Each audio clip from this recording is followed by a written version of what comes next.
जय हिंद दोस्तों, मैं हूं मेजर गौरव आर्य और आप देख रहे हैं मेजरली राइट। दोस्तों, पाकिस्तान और आईएमएफ का रिश्ता ऐसा है जैसे कि सांप और नेवले का। ये एक दोनों साथ भी रहते हैं और एक दूसरे से नफरत भी करते हैं।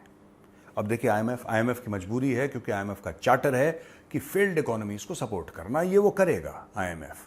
और ये बॉडी इसीलिए बनी है कि जो देश खुद नहीं चल सकते उनके लिए बैसाखी बनना। और कभी ना कभी हर एक देश को पैसों की जरूरत होती है और वो पैसे देता है आईएमएफ। लेकिन पाकिस्तान कुछ 2-3 देशों में है, दुनिया में ऐसे 2-3 देश हैं जिसमें शामिल है पाकिस्तान, जिसको आदत लग गई है, जिसकी जबान पे खून लग गया है दोस्तों। और ये खून है लोन का। पाकिस्तान के बजट का एक बहुत अहम हिस्सा आईएमएफ, ये देखिए ना, ये बड़ी अजीब सी बात है और ये मैं आज आपके साथ डिस्कस करूंगा। फिर मैं आपको न्यूज़ भी बताऊंगा क्या न्यूज़ है यार। एक तो देश कहता है कि हमने इतना टैक्स कलेक्ट करा है और हमें इतना पैसा आया है, हमने इतना एक्सपोर्ट करा है, एक्सपोर्ट पे हमने इतने डॉलर कमाए हैं, XYZ प्लस माइनस ये हमारा बजट है, इस साल का इतने अरब का हमारा बजट है। तो ये सारे देश करते हैं, ये चीन भी करता है, भारत भी करता है, अमेरिका भी करता है। पाकिस्तान के बजट का एक बहुत अहम हिस्सा ये है कि हमें भैया यहां से इतनी भीख मिली, उतना लोन मिला, और ये इनके बजट का हिस्सा है। आप ये देखिए, जब भी पाकिस्तान को भीख मिलती है, पाकिस्तान का स्टॉक मार्केट राइज का मैंने कभी ऐसा नहीं देखा किसी देश के साथ यार, कि उस देश के स्टॉक मार्केट की परफॉर्मेंस, पाकिस्तान के स्टॉक मार्केट की परफॉर्मेंस, इसलिए नहीं कि किसी कंपनी ने बहुत कमाल का काम करा है। पाकिस्तान में वैसे भी कोई कमाल की कंपनी तो है नहीं। पाकिस्तान की कोई भी ऐसी ऑर्गेनाइजेशन नहीं है या कोई भी ऐसा प्लेटफॉर्म नहीं है जो कि रिमार्केबल सक्सेस शो करे, रियल एस्टेट को छोड़ के।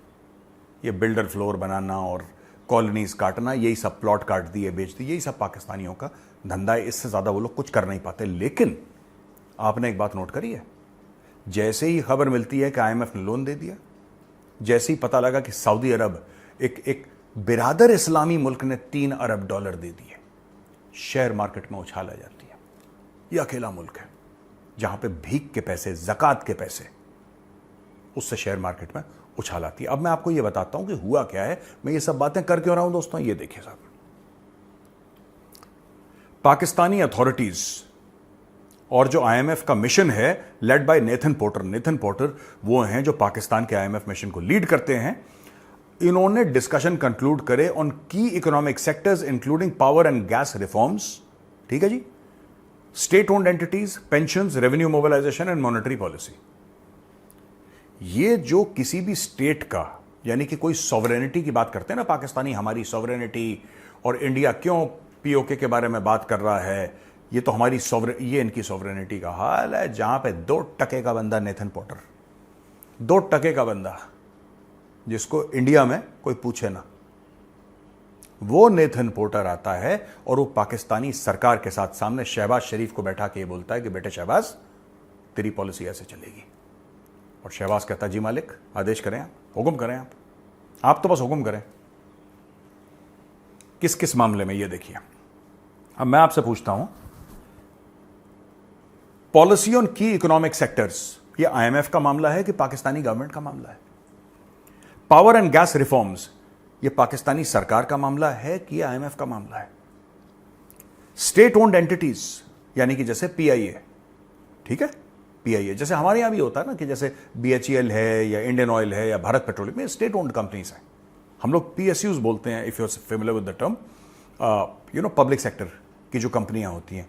तो वो पाकिस्तान में स्टेट ओन्ड एंटिटीज के ऊपर कि उनका क्या होगा, वो बिकनी चाहिए, नहीं बिकनी चाहिए, कितने की बिकनी चाहिए, कितना परसेंटेज उसमें से बिकना चाहिए। ये पेंशन, जो लोग रिटायर हो गए उनकी पेंशन, रेवेन्यू मोबिलाइजेशन, कि भाई साहब रेवेन्यू किस प्रकार से आएगा सरकार में, आप तो खर्चा करे जा रहे हैं, पैसा कैसे आएगा, एंड मॉनेटरी पॉलिसी, यानी कि tax, monetary policy, economic reforms, सब के सब जो एक मुल्क की खुद मुख्तारी, मुल्क की सॉवरेनिटी का एक बहुत बड़ा और बहुत अहम हिस्सा होता है, वो आईएमएफ वाले इनको ज्ञान देके चले गए। ये 2% का बंदा नेथन पोर्टर, जिसको भारत में कोई समय ना बताए, कोई पानी ना पूछे, इसको कोई कुर्सी ना दे, उस नेथन पोर्टर को पाकिस्तानियों ने अपना बाप बना के सर पे बैठाया और वो नाच रहे हैं वहां पे। क्यों? क्योंकि नेथन पोर्टर इनको $1 या $2 अरब दे देगा। ये एटमी ताकत है, ये कलमा पढ़ के मुल्क बना था, ला इलाहा इल्लल्लाह के नाम पे। ये हालत है इनकी। ये मुल्क है, जज्बे वाली कौम है, जज्बे वाली। नेथन पॉटर ने इनकी बेइज्जती कर दी सबके सामने, जलील कर दिया, रुसवा कर दिया सबके सामने कि तुम्हारी मॉनेटरी पॉलिसी IMF डिसाइड करेगा। स्टेट बैंक ऑफ पाकिस्तान का चेयरमैन IMF का बंदा बैठेगा, वो वाइसरॉय की तरह बैठता है, वो पाकिस्तान में वाइसरॉय की तरह बैठता है। हाँ शहबाज शरीफ साहब, ये काम क्यों नहीं हुआ, जवाब दें आप। वो कहता है जी मालिक, मैं आ रहा हूं आपके पास। ये हाल है पाकिस्तान में, क्योंकि कौम काम नहीं करना चाहती। पाकिस्तानी कौम को आदत नहीं है पेट पे पत्थर बांध के सोने की। वो ये काम नहीं कर सकते यार। They are party loving people, they are fun loving people.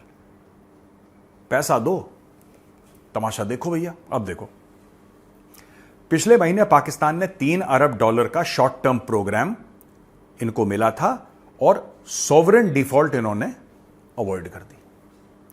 एक सरकार की गारंटीज होती है ना, there are sovereign guarantees for everything. वो उस पर डिफॉल्ट करने वाले थे भाई साहब, सॉवरेन गारंटीज पर डिफॉल्ट करने वाले थे। ये अलग ही लेवल के नमूने हैं, ये पाकिस्तानी अलग लेवल पे खेल रहे हैं ये लोग।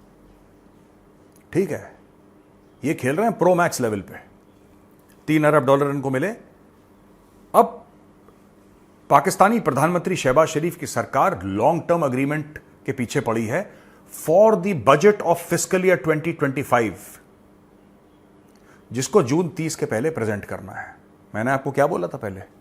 मैंने आपको यह बोला था कि इनके बजट में IMF का लोन शामिल है। आप ये इमेजिन करिए कि एक घर है, एक परिवार है, वहां पे सब लोग बैठे हैं और बाप पूरे परिवार से कह रहा है कि बेटा देखो, ऐसा है कि तुम्हारे स्कूल की फीस ऐसा है, जब शर्मा जी पैसा देंगे तब तुम्हारे स्कूल की फीस जाएगी, वर्मा जी पैसा देंगे तब हम खाना खाएंगे, गुप्ता जी पैसा देंगे जब बिजली का बिल जाएगा हमारा और पानी का बिल जाएगा। What a shame for these 24 crore people in Pakistan. कितनी शर्म की बात है।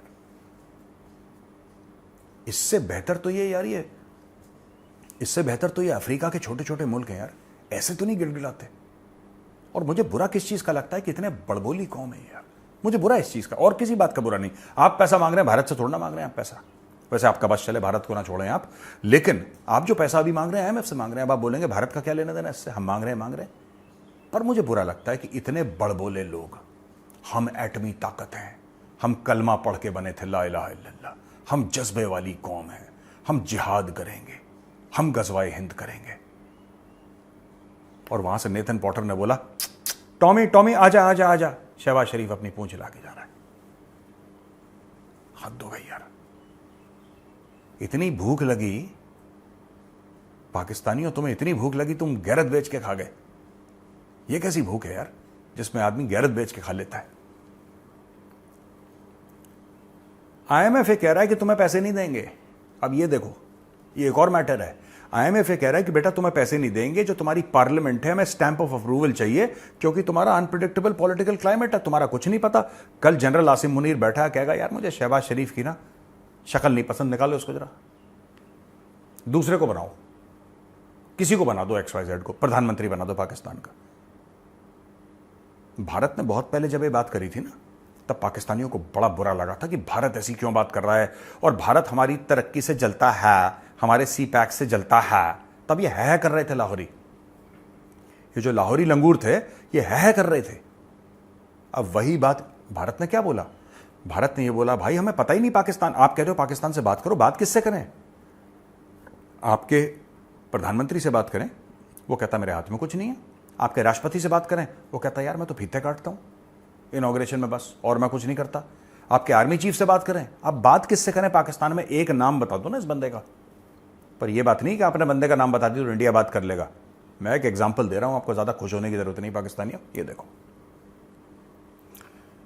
अब इन्होंने स्टैंप ऑफ अप्रूवल मांगा है पार्लियामेंट का और बोला है कि गैस एंड इलेक्ट्रिसिटी टैरिफ जो है इसकी एडजस्टमेंट करनी है, टैक्सेशन, टैक्स बढ़ाओ। IMF कह रहा है जो तुम टैक्स ले रहे हो टैक्स बढ़ाओ। और सबसे बड़ी बात IMF ने बोली है कि जो अमीर लोग हैं पाकिस्तान में जो टैक्स नहीं देते, एक तो TDS कट जाता है भाई, जो नौकरी पेशा आदमी है जिसकी सैलरी आती है उसका तो टैक्स कट के उसको तनख्वाह आती है ना, उसको तो वैसी बेचारे की आधी तनख्वाह आती है, उसका तो वैसे ही बेड़ा गर्क है। लेकिन जो आपके अमीर तरीन लोग हैं, जो आपके वडेरे हैं, बड़े बड़े जो आपके बिजनेसमैन हैं, आपके ब्यूरो, ये तो टैक्स देते ही नहीं है। इनकी कमाई कहां से हो रही है? सारी ब्लैक इकोनॉमी चल रही है पाकिस्तान की। क्या कर रहे हैं वो लोग? उनसे टैक्स पकड़ो। इसने बोला कि ये बिजली और गैस के बिल बढ़ाओ। अब मैं पाकिस्तानी यूट्यूब में देखता हूं, कहता है कि मेरी तनख्वाह है 25,000 रुपए महीना और मेरा बिजली का बिल है 35,000 रुपए महीना। अब मैं क्या करूं? क्या करूं? अगर तुम्हारे दिल में जज्बा है, वो जज्बा ईमानी है, तो तुम्हारे जज्बे से एसी चल जाना चाहिए फिर, क्योंकि तुम तो जज्बे वाली कौम हो। इतना जज्बा पैदा करो कि एसी अपने आप चल जाए, बिजली की जरूरत ना पड़े, जज्बे से एसी चले तुम्हारा। ये देखो, gas prices will rise by 20-30% for domestic. सुनते जाओ आप, 20 से लेकर 30% gas price domestic, fertiliser, CNG and cement sectors. 20 से लेकर 30%, और ये already over a period of 5 years 200 से लेकर 300% राइज कर चुके हैं। अब ये 20 से लेकर 30% और राइज करेंगे। और the plans have been shared with the IMF to address rising capacity payments and China Pakistan economic corridor related power project debts, aiming for full cost recovery through tariff adjustments. अब आईएमएफ कह रहा है कि हम तो तुम्हें पैसा दे देते हैं, तुम वो पैसा लेके या तो खा जाते हो, करप्ट लोग, तुम खा जाते हो, या फिर तुम चाइना को दे देते हो, जो पाकिस्तान का पापा है। छोटा पापा, बड़ा पापा तो मैं हूं, छोटे पापा को दे देते हैं। अब आईएमएफ पाकिस्तान से कहता है, यार कि तुम तो हमसे पैसा ले लेते हो और हम तुम्हें पैसा दे देते हैं, जो काम के लिए हमने पैसा दिया वो तुमने करा नहीं, तुमने चीन को पैसा दे दिया। तो कह रहे हैं कि कितना खर्चा है चाइना पाकिस्तान इकोनॉमिक कॉरिडोर में, जो बड़े बड़े पावर प्लांट लगाए हैं उसमें, उसकी डेट रिपेमेंट क्या है, जरा वो तो बताओ। कितना पैसा तुम्हें चीनी को देना, ये तो बताओ हमें। और दोस्तों, हंसी मजाक की एक बात बताऊं, बड़ी कॉमेडी वाली बात। यही बात इमरान खान ने 2018 में बोली थी, जो आज आईएमएफ बोल रहा है। अगर उस वक्त ये लोग इमरान खान की 2018 में बात सुन लेते जो इमरान ने बोली थी, ये आज जलील नहीं हो रहे होते। क्योंकि ये जो बात बोल रहे हैं ना कि तुम्हारे चाइना का क्या लोन है, तुम्हारा चाइना पाकिस्तान इकोनॉमिक कॉरिडोर का, और जो बड़े बड़े पार के प्रोजेक्ट्स हैं, तुम्हारी देनदारी कितनी है, तुमने कितने पैसे लिए, कितना लोन दिया, कितने % ब्याज पे तुमने लिया, यही सब तो इमरान खान के सवाल थे। इनको गुस्सा आ गया कि सिर्फ पाकिस्तान का प्रधानमंत्री इतने लंबे चौड़े सवाल कैसे पूछ सकता है। वही सवाल आज आईएमएफ पूछ रहा है, और आसिम मुनीर ऐसे खड़ा है सामने, और शहबाज शरीफ ऐसे खड़ा है सामने कि मालिक हुक्म करो जी, हम आपके सारे सवालों का जवाब देंगे, क्योंकि पैसा चाहिए। और यही सवाल, एग्जैक्टली यही सवाल 2018 में खान ने पूछे थे।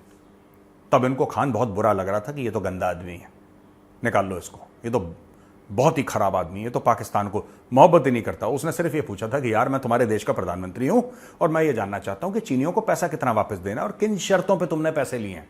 शर्त तो बताओगे, क्योंकि वापस तो मैंने कर रहे हैं, मैं प्रधानमंत्री हूं, बताओ। तो इन्होंने बोला कि खान तो बुरा आदमी है। ठीक है दोस्तों, आप ये मत सोचना मैं इमरान खान की तारीफ कर रहा हूं, मुझे इमरान खान पसंद नहीं है, मैं आपको फैक्ट बता रहा हूं। I don't like Imran Khan, मुझे नहीं अच्छा लगता इमरान खान, लेकिन जो बात सच है वो बात सच है। इमरान खान ने इसीलिए सीपैक बंद करा था, क्योंकि ये सब ड्रामे हो रहे थे। आज उसी सीपैक के बारे में शहबाज शरीफ एक कॉमन क्रिमिनल की तरह, एक मुल्जिम की तरह कटघरे में खड़ा हुआ है और जी हुजूर करके नेथन पोर्टर को सलूट मार के उसके सवालों का जवाब दे रहा है। उसी सीपैक के बारे में, उन्हीं सवालों के बारे में जो 2018 में खान ने पूछे थे।